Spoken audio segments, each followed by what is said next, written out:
Радыё Свабода, я, Сергей Абламейка і мой калега Сергей Шупа. Вітаю. Наш падкаст прысвечаны старому Менску. Гаворка ідзе пра маю ўжо напісаную, але яшчэ не апублікаваную кнігу «Невядомы Менск. Гісторыя знікнення». Тэма сённяшняй гутаркі – як выглядаў стары горад. Тут варта сказаць, што ў апошнія 20-25 гадоў я адчуваю недаацэнку, бачу проста, як адбываецца ў нашым грамадстве, у культурнай прасторы недаацэнка менскай даўніны і няведанне сапраўднай гісторыі матэрыяльнай культуры нашага гораду. Цяпер нават абаронцы менскай архітэктуры і тыя, хто займаецца рэстаўрацыяй, уяўляеш, сцвярджаюць, што стары Менск быў пераважна драўляным горадам. І што нешматлікія каменныя пабудовы ў цэнтры былі, напрыклад, накрытыя бляхай і мала чым адрозніваліся ад аналагічных будынкаў у Расіі. Але праўда палягае ў тым, што горад насамрэч такім не быў. У цэнтры Менску было 39 цалкам мураваных кварталаў. Толькі так званы новы горад у Менску, пра які мы гаварылі мінулы раз, это раён цяперашняга Кастрычніцкага пляцу, часткова нагадваў сабой расійскі губернскі цэнтр, але і там вуліцы Францішканская, сённяшняя Леніна, Дамініканская, сённяшняя Энгельса і Юраўская, пазнейшая камуністычная, якая ішла паралельна сённяшняму праспекту, там каля палаца Рэспублікі, былога музея Вялікай Адчайнай вайны, яна не існуе. Але яны нагадвалі сабой старыя часы, Вільню. Фактычна, мы бярем Вільню як арыенцір. Дык вось, праблема ў тым, што на сёння захавалася вельмі мала фотак Менску 19 стагоддзя. 19, мы говорим про 19 стагоддзя. Нагадай, першая фотка Менску датаваная 1863 год. І гэта там тых фотак выгляд магло з быць? боку трэцкае прадмесця нават са старажоўкі сённяшняй. На цэнтр. На цэнтр. Ясна. Ты ва ўступе сказаў пра бляху, там паводле інтанацыі зразумеў, што там ніякай бляхі, мабыць, і не было, так? Ну, вот, конечно, былі не было. крытыя І стрэхі? канкрэтны доказ прывесці, бо апрача фотографаў людзі ж пісалі пра Менск, Менск апісвалі, і беларуска-расейскі пісьменнік Павал Шпілеўскі ў 1853 годзе вось так убачыў Менск, цитую. Менск принадлежит к числу больших и красивых городов Западной России и при настоящем своем благоустройстве и обновленном виде после пожара 1835 года может быть назван столицей Белоруссии. Он обширнее и щеголеватее Могилева и Витебска. За исключением Троицкого предместья, Татарского конца и глухих переулков по окраинам города, в Минске все дома каменные и большей частью очень большие, а улицы довольно гладко вымощены камнем и содержатся очень опрятно. Чисто. Раскинутый на горах и крутизнах Минск почти со всех трактов или въездов представляет прекрасный вид. По горам, по пригоркам красуются здания, то высокие и широкие, то узкие и продолговатые, с черепичными крышами во вкусе средних веков. Ясно. Мы тут бачым, што Менск да сярэдзіны 19 стагоддзя уяўляў сабой тыпова еўрапейскі горад.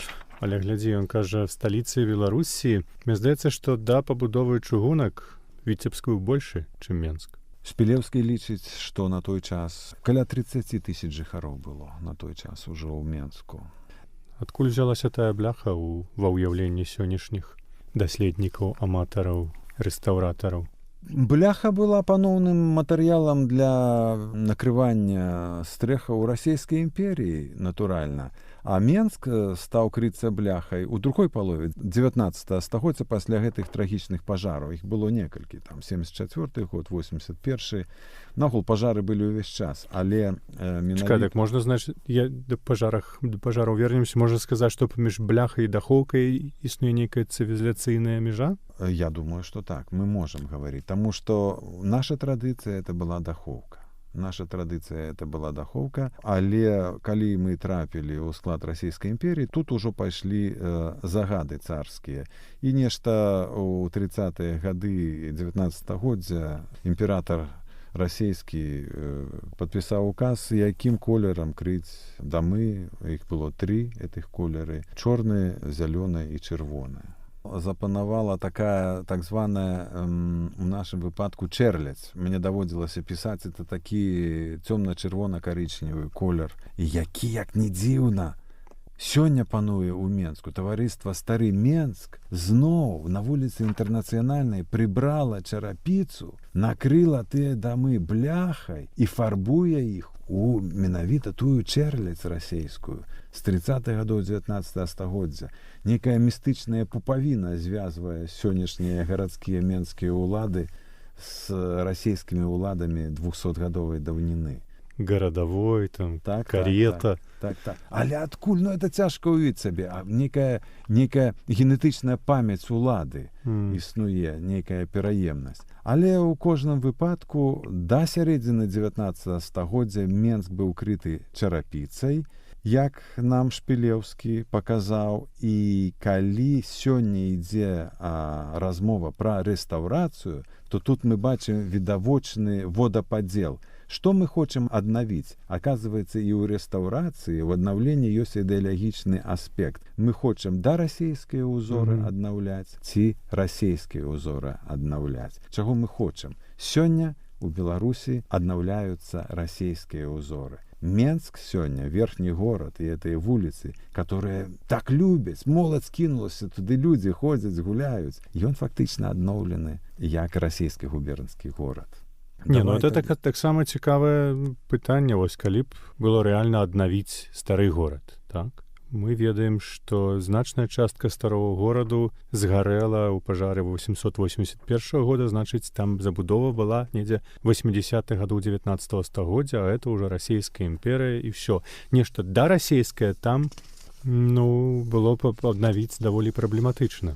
Праект рэгенерацыі старога гораду, які стварылі маладыя архітэктары Вантух і Ларі, якія працавалі ў супрацоўніцтве з таварыствам аховы помнікаў, то усе дамы замчышча ўсіх гэтых вуліц адназначна накрытыя карычневай бляхай, што, канешне, вельмі сумна выглядае і, канешне, не адпавядае гістарычнай праўдзе. Таму што атрымваецца, што іх аднаўляюць такімі, якімі яны ўжо самі былі часткова адноўленыя пасля таго пажара 1881 года. Это ўжо такая позняя рэч. Я думаю, што это паддаецца карекцыі.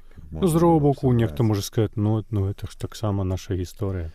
І бляха частка нашай гісторыі ў такім сэнсе, як пячатка царызму і...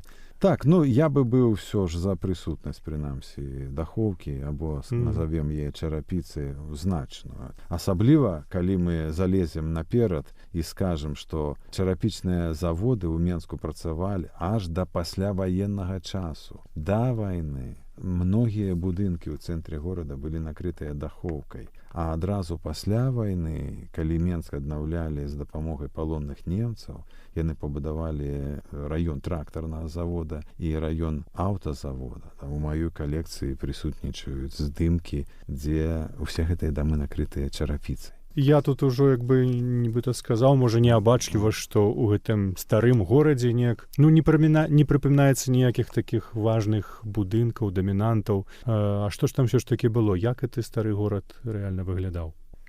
Як ты разумееш, паколькі ў мяне аж цэлая кніжка на гэта напісалася, то я вельмі высокую ацэнку даю гэтай частцы гораду, нягледзячы на тое, што у розных генпланах архітэктары страшна пляжылі гэты раён, казалі, што гэтыя дамы не маюць каналізацыі, што яны старыя, разваліваюцца. Клапоўнікі, я памятаю тэрмін. Так. Тым не менш, это вельмі важная мясціна для нашай гісторыі і культуры.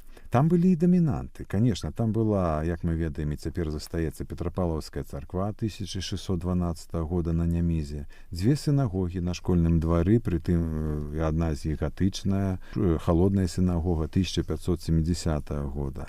Ты самы стары будынак Менску быў. Так, это быў самы стары мураваны будынак Менску. Яшчэ адзін, таксама 16 стагоддзя, гэта жаночы базыльянскі кляштар. У 19 стагоддзі былі разабраныя на будаўнічы матэрыял і часткова ўключаныя ў новую забудову там касцёл і кляштар Баніфратаў. Фактычна ён стаяў на адным з бакоў ніжняга рынку паміж вуліцамі Зыбіцкай і Казмадзім'янаўскай. Вось што важна, мы тут зноў вяртаемся да планіроўкі і трасіроўкі вуліц. Сам пляц ніжняга рынку меў гатычную планіровачную структуру, гатычную планіроўку з веерам з 6 вуліц, якія разыходзіліся ў розныя бакі пад вострымі вугламі. Мы у старым горадзе маем два пляцы рынкавых, рыбны і ніжнія рынкі. І абодва рынкі з'яўляюцца удзельнікамі гатычнай планіровачнай структуры. А паводле міжнародных дакументаў аб ахове помнікаў, спадчыны і канвенцыі аб рэстаўрацыі і рэгенерацыі, гэта ўсё вялікая каштоўнасць, гэта само па сабе помнік. Мы маем у верхнім горадзе гатычную планіровачную структуру паміж мужчынскім бернардынскім кляштарам, жаночым бернардынскім кляштарам і малым гасцінным дваром. Там гэты пляц таксама меў гатычную планіроўку. А тут вот было аж два. Рыбны рынак і ніжні рынак. На мапах 18 стагоддзя ніжні рынак цалкам мураваны. Цалкам забудавана камяніцамі вуліца Казмадзім'янаўская, як мы ўжо казалі. Першыя дамы паўсталі на Казмадзім'янаўскай мураванай у канцы 16 стагоддзя. І нават тыя, которые былі пасля ў 17-18 пабудаваныя, яны ўсё роўна мелі фрагменты тых першапачатковых камяніц, бо раней не было прынята разбураць там нешта тотальнае, заўсёды выкарыстоўвалі. І сёння яшчэ ў Менску на вуліцы, напрыклад, рэвалюцыйна ёсць дамы 17 стагоддзя, пра якія амаль ніхто не ведае. Яны ўключаны, яны як бы ўнутры... Уже аблепленыя з усіх бакоў навёмнікі. Так. Тым не менш. На замчышчы была яшчэ адна важная спаруда, адзін будынак да Першай сусветнай вайны стаяў непашкоджаны. Будынак трыбуналу Вялікага княства Літоўскага. Ну, яго так называюць. Насамрэч, это кніга для захавання судовых кніг Менскага замку, але кажуць, што там і былі паседжанні трыбуналу праводзіліся ў 18 стагоддзі. Такое спрэчнае пытанне беларускай гісторыі.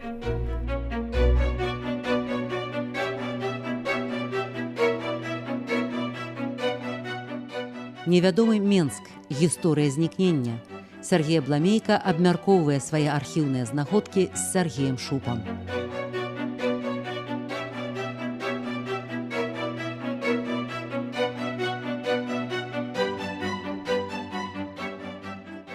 Варта сказаць, што ў старым горадзе была вот эта самая вузкая Менская вуліца, пра якую мы яшчэ не гаварылі. Гэта ламанай трасы адрезак нямігі паміж ніжнім і рыбным рынкамі, паміж школьным дваром, нават далей, уздоўж школьнага двара ўжо ад рыбнага да ніжняга рынку. Это даволі вялікая траса, яна была таксама крывая, эспадобная, і это была самая вузкая частка.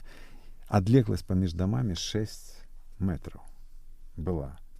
Вось, вузкія ходнікі метровыя і там 3-метровая нейкая брукаваная частка. І это вось праіснавала калі? Да вайны. Да вайны, значыць, падчас вайны это было разбурана ці яшчэ да вайны? Не. Школьны двор быў знесены да вайны. 36 годзе. Ну, частка, прынамсі. Да. І адзін дом насупраць па дыяганалі на рагу школьнай і той няміскай насупраць школьнага двара. Адзін дом быў у 36-м. Якраз для пашырення, бо там быў вузкая. Школьная і з нямігай это была вельмі вузкая частка, таму яны для пашырення. Яшчэ раз для слухачоў, можа, хто не ўяўляе сабе, што такое школьная. Школьная была вельмі вузенькая вулка, якая ішла з высокага рынку, з цяперашняга пляцу Волі, на нямігу. Там, дзе цяпер лесвіца. Там, дзе цяпер лесвіца ўздоўж Белдзяж праект. Так. І вось гэтая вулка шла на ніз, і на рагу з нямігай быў так званы слева школьны двор, дзе было 14 сінагогаў. Ну, мы гаворым пра тыя дзве самыя мураваныя вялікія. А, конечно, школаў там было значна больш. А з другого боку Белдзяж праекту акурат проста ўпрытык да яго і стаяла тая халодная сінагога, якую разбурылі ў 65-м годзе. Так вось гэтая вуліца Школьная, якая ў савецкія часы называлася вуліца Вольная. Калі знішчалі, яна была вольная. Так, а тая няміга, атрезак, пра які мы зараз гаворым, это самая вузкая вуліца, не завулак, але вуліца. Яна называлася Калініна. у тыя Афіцыйна. савецкія часы. Так. Тады, калі ў вольную перайменавалі школьную, у кожным выпадку мы павінны добра сабе ўсведамляць, што вот эта шчыльная мяшчанская і купецкая забудова старога гораду, это і два гандлёвыя пляцы нізкага і рыбнага рынкаў, арачныя гандлёвыя рады, пра якіх мы не згадалі, на ніжнім рынку, замчышча і шэраг гэтых вузкіх крывых брукаваных вуліц і завулкаў стваралі непаўторны калярыт сярэднявечнага, скажем так, еўрапейскага гораду. Якраз тое, што мы страцілі. Тое, на што Сыракомля круціў носам. Так, так. І я бачу, што і нам усім, і мне, і табе вось гэтай вільні ў Менску, калі так можна выразіцца, якраз і не хапае, так? Цяпер не хапае, асабліва шкада, што мы мелі, ды не захавалі. Калі мы паглядзім на тое, што робіцца сёння, што сёння ў інтэрнэце, я вот гляджу, можна знайсці сотні здымкаў самай вузкай з захаваных сёння менскіх вуліц, музычнага завулку. Моладзь там фатаграфуецца, фатографы яго фатаграфуюць, і даешся дзіву, колькі тых ракурсаў нечаканых маладыя людзі знаходзяць ва ўнутраных дварах траецкае прадмесця або ў гэтым музычным завулку. І можна толькі уявіць, што прабілася, каб мы захавалі стары горад з гэтымі дзясяткам або паўтара дзясяткам старых вуліц менскіх і завулках, і асабліва з фантастычнымі ўнутранымі дварамі. Там трэба разумець, што квартал мураваны паміж школьнай і касмадзем'янаўскай, Нямігай і верхнім рынкам, это была фантастычная, просто фантастычная мясціна. Это быў цэлы свет. Там было столькі праходаў, завулкаў, пераходаў і двароў. Ну, конечно, і іншыя кварталы гэтага горада, паміж рыбнай рынкамі, школьнай, паміж школьнай і ніжнім рынкам. Каб это ўсё захавалася, это было фантастычная сёння мясціна. Ну, як я разумею, значная частка проста пацярпела ў часы вайны, былі пажары. Так, і пасля была знесена. І пасля была знесена, бо ў дзяржавы не было ні уяўлення, ні розуму, ні грошай на тое, каб это аднаўляць, як это было зроблена, скажем, са старым горадам у Варшаве. І не было тых, хто мог бы памагчы ўладам зразумець каштоўнасць гэтага аднаўлення, бо зусім іншая была сітуацыя. 30-е гады змянілі цалкам ландшафт культурны Беларусі. Ну, я вярнуся яшчэ раз, я ўжо пытаўся пра тое, што значная частка забудовы ўжо была канца 19 стагоддзя у тых месцах, пра якія мы гаворым, таму што быў вялікі пажар 881-га, і 19 стагоддзе здавалася б, не такая ўжо і там сівая даўніна, як там 17-16, а чым вось гэтае 19 стагоддзе позняе ўжо такое мяшчанскае нам важнае, чаму мы мусім дбаць пра захаванне таго, што было пабудавана тады. Ну, мой адказ такі на гэтае твоё пытанне. Я фанатык старога гораду якраз таму, як і ты, таму, што ён, як мы ўжо сказалі, не раз нагадваў сабой Вільню. Ён нагадваў сабой, як і пісаў Сыракомля, больш старыя часы. Чаму так адбылося? Прафесійныя архітэктары ў Менску таксама працавалі ў часы ўжо расійскай імперіі 19 стагоддзя. Але Менск пашыраўся у бок вакзала, у бок туды, дзе цяпер стадыён Дынама, і далей Ляхаўкі, і будаваўся там таксама мураванымі дамамі. Там паўставалі будынкі банкаў, гатэляў. Гэта стваралі ўжо прафесійныя архітэктары. Ну, многія з гэтых дамоў нагадвалі сабой таксама старыя часы, як, скажам, будынак Менскага шляхецкага сходу насупраць Купалаўскага тэатра на вуліцы сённяшняй Энгельса. Ён меў скляпенні на 2 з 3 паверхаў. Так што гэты будынак быў таксама... Але это была такая некая эклектыка. Так, але в адрозненне ад гэтага стары горад забудоўвалі цэхавыя майстры. Тут мы павінны трошачку зрабіць адхіленне ў бок гісторыі і сказаць, што цэхі у Менску былі скасаваныя толькі ў 1901 годзе. Цэхавая арганізацыя рамеснікаў была захаваная ў часы расійскай імперіі, пасля таго, як Менск трапіў у склад расійскай імперіі. Александр Ельскі некалі пісаў, што ў 1885 годзе ў менскія цэхі ўваходзіла каля 130 цэхавых майстраў, 400 падмайстраў і 270 вучняў. Насамрэч, цэхавых майстроў было значна больш. Гісторык беларускі Рак, які займаўся гісторыяй цэхаў у 20-е гады 20-го стагоддзя, пісаў, што ў 1866 годзе ў менскай цэхі ўваходзіла 2048 майстроў, падмайстраў і вучняў. То есть гэта ў 2,5 разы прыблізна больш, чым пісаў Ельскі. І што мы тут маем? Цэхі — это вельмі кансерватыўная структура. Трэба разумець, што ў першай палове 19 стагоддзя змянілася ў жыцці цэхаў толькі адна рэч. Цэхмістры сталі называцца старастамі. А ўсё астатняе засталося ранейшым. І экзамены на выраб штукі так званай, і выбары гэтых цэхмістраў старшыняў на агульным сходзе, і доўгі навучальны перыяд гэтых падмайстраў, і бяспраўе вучняў, і парады цэхавыя з харугвамі і з музычнымі. Всё это адбывалася да сярэдзіны 19 стагоддзя. І, адпаведна, калі здараліся гэтыя пажары, на замчышчы сялілася гарадская бедната. Там былі габрэі, беларусы і палякі. Паступова сталі пераважаць габрэі, але было ўсё. Відавочцы запісваюць, што гучала на замчышчы ў старым горадзе 3 мовы. Мы пасля да гэта яшчэ вернемся. Наступны наш падкаст будзе прысвечаны побытаваму жыццю старога гораду. Дык менавіта дзеля кансерватыўнасці гэтыя дамы будавалі не прафесійныя архітэктары, а цэхавыя майстры, так як яны ўмелі, так як традыцыя ішла і з 17 і з 18 стагоддзя. Кантрафорсы, як сродак умацавання слабых сценаў са слабой рошчынай, вузкія вокны, скляпеністыя цокалі, абое першыя паверхі, тая ж самая дахоўка. Всё гэта было, і гэта звязана з існаваннем у Менску цэхаў. У працягу 19 стагоддзя цэхі мянялі паступова сваю этнічную структуру, нацыянальны склад.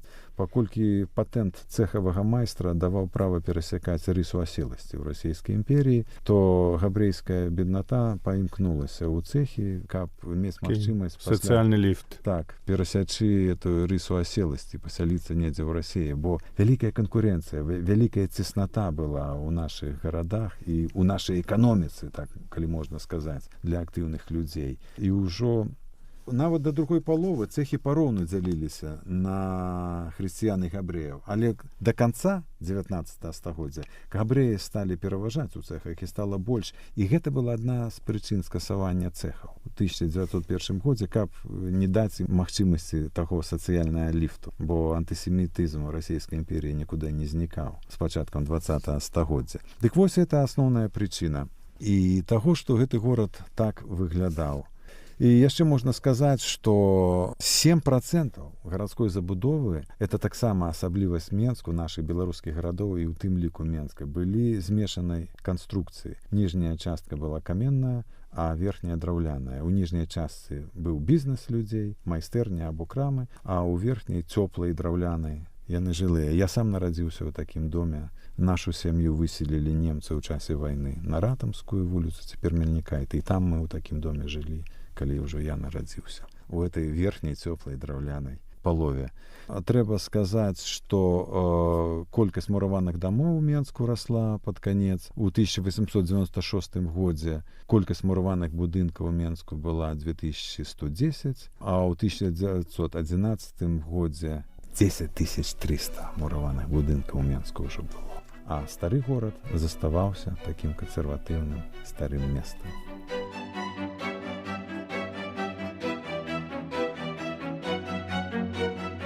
Невядомы Менск. Гісторыя знікнення. Наступны падкаст Сергея Абламейкі і Сергея Шупы праз тыдзень. Падпішыцеся. Усе падкасты «Свабоды» ў інтэрнэце на адрасе swaboda.org. Штодня, у любы час, у любым месцы, калі зручна вам. swaboda.org. Ваша свабода.